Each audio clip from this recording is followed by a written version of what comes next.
For those who may not know me, my name is Zoe, and it is honestly my privilege to get up and share with you all.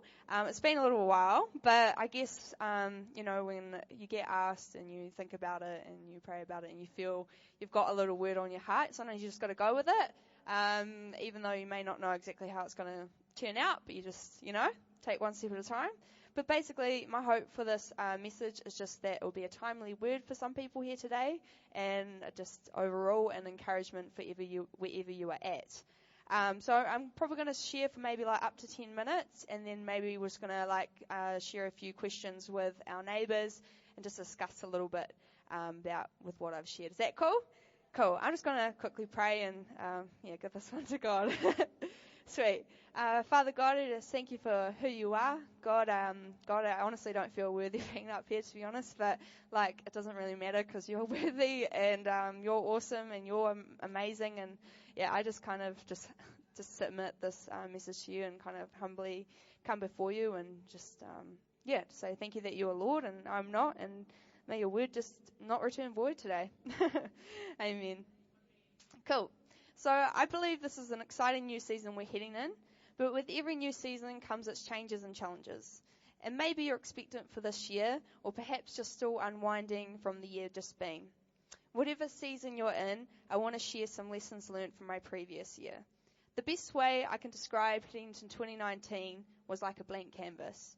I came out of youth pastoring not knowing what job I'd have next. I just got married, we bought a house, and it was all exciting, but a little bit scary at the same time.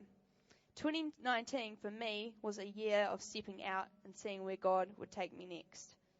So I've titled this message, Embracing Your Season. And I just want to keep it pretty short and simple by sharing you 5 points that I hope will equip you for every season that you are in. So number 1, listen and obey. What a great word, right? I was reluctant to do this because I got to act it out myself.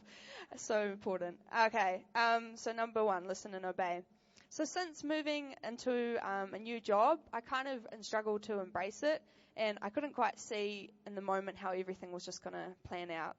And when I wasn't careful, I would start to feel stuck and anxious, like I made a mistake and God's plans are sort of just gone out the door. So I had many moments where I just was quite unsure and unsettled with where I was at and where God was taking me. Anyone feel that? Just on my own up here? No, just kidding. So sometimes it's like that when we say yes to God. He doesn't always give us the full picture, and therefore we can doubt the next step He has shown us. Just real quick, real brief, I can think of 2 people in the Bible who listened and obeyed God.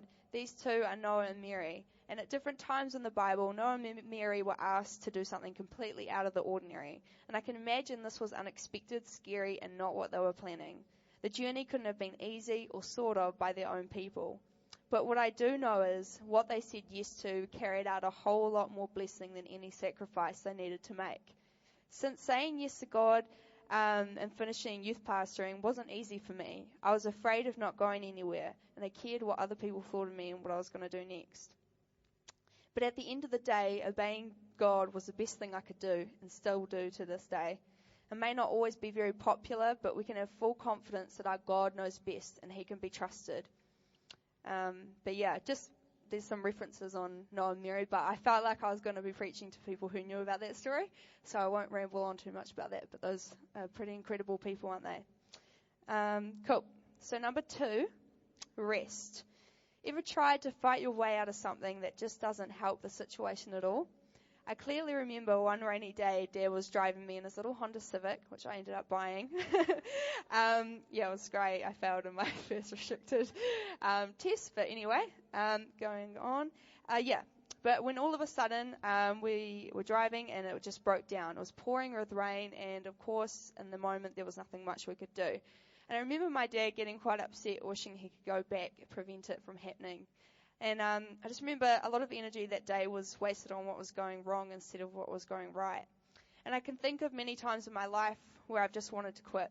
I've questioned my purpose, I've complained and got frustrated, and I've spent a lot of time wrestling to fight my way through seasons God has been calling me to stay in. I try to think of a little bit more of times where I've been like that and I've been restless, and I remember the 2 and a bit years that my parents and us decided to go house sitting. And that was completely out of the ordinary, and it was in my last high school years. And I just remember I had many great moments, but I also had many restless moments where I'd get worked up and just burst into tears. I'd become frustrated with all the moving around we had to do, not knowing where we would be next month or next week.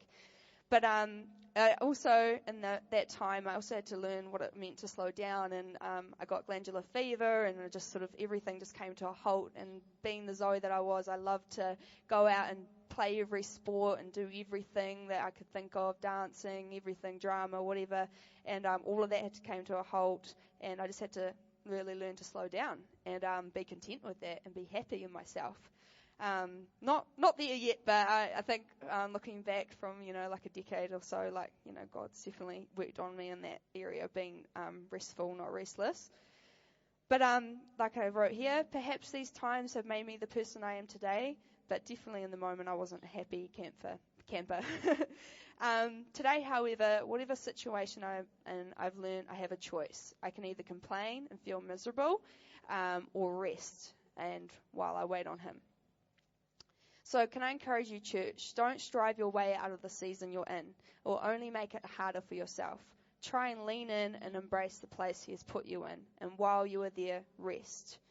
If you prayed for something to change, wait and rest. If your season is quieter than what you're used to, rest. If you're single, ready to mingle, rest. Tell you ladies, rest, just hold on. God's got that one for you, okay? If you have no idea what the next month is going to look like in your job or with your family, rest. There's no point in striving. Number 3, remember God's faithfulness. It's easy to forget what He has done and is doing when you're dealing with the past and trying to make sense of the present. I admit I really struggled with some bitterness over the last year and found it hard to let go of some past hurts. I know that type of pain, though, easily covers up the memories of God's faithfulness and where He's taking you from. And I've really had to be able to look back at that and be like, wow, God, you've brought me out of some crazy places. God, you've done some amazing blessings in my life. I think about the Israelites. After years of slavery and torture and fear, they wanted to go back to the way things used to be. You'd think they're crazy, but it's not until you're in their shoes, that you can actually go, wow, it's so easy to get into that complaining bubble. So my encouragement for you, church, is wherever you are at, don't forget your God is a good God, and He has a personalized plan mapped out for you. Take some time to look back and remember where God has brought you rather than wishing you were back where you used to be. Don't find yourself saying, back in those days, in the good old days, why don't we believe that the greatest days are ahead in 2020? That's what I'm believing. Number 4, be teachable. Whew, this one's a hard one. Love this one. Proverbs 15 verse 31 to 32 says, whoever heeds life-giving correction will be at home among the wise. Those who disregard discipline despise themselves, but the one who heeds correction gains understanding. So from my year of being in hospitality, there was no fear of anyone correcting me. I can safely say I got a lot of it. But instead of trying to just get offended or hurt, I decided to ask the question, God, what are you teaching me here? And quickly discovered there was lots that I could learn and just really flourish and grow in. I'm pretty glad that I did spend the last year just doing hospo because, I was definitely craving a bit of discipline and a bit of structure and just a new way. So I'm just definitely am a different person for that. So I genuinely believe there are lessons to be learned from every season. I'm also a big believer that God can take any season and use it for something good. So just have that teachable spirit this year. If anything else, God, I might not quite like the situation I'm in, but Lord, give me a heart that just submits and, surrenders to you, because God doesn't waste a day. He'll use what season you're in, and just do something incredible with it. It's so true. He will. Okay, number 5. Love God, love others. I couldn't not have this in there. I had to have it in there. And so I just wrote this. With exciting plans, dreams, and goals ahead, let us not forget what truly matters most. Above all else, love God and seek Him first. I had someone I really look up to speak this over to me last year, that God has simply called me to love and not to make it any more complicated than that.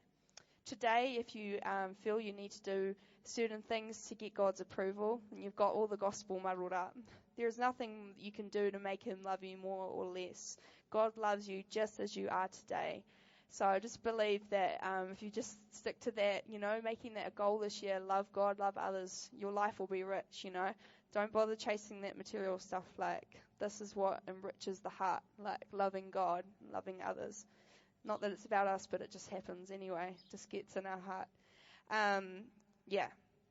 So it's only recently I've started to see the fruit from this past season. I've realized that no matter what season I'm in, it's worth embracing and being fully present in. Had I had given up, I wouldn't have been grown to be the person that I am today. So from the points that I've shared with you, 1, listen and obeying. 2, rest. 3, remember God's faithfulness. 4, be teachable. 5, love God, love others. I just want us to take a couple of minutes just to talk with our neighbour, maybe one of these questions that you might feel comfortable sharing and just discussing with as we head into the new year. Sounds good? Gives you guys a bit of time to reflect, and if you haven't really, the end of last year. So, number 1, what is God asking you to be obedient to? Number 2, when was the last time you put that frustration and striving to rest? And think of a time, number 3, when God has been faithful to you. And number 4, what do you think God is teaching you in this season? Cool. You guys go for it, and then I'll come back and pray and wrap it up. Sweet.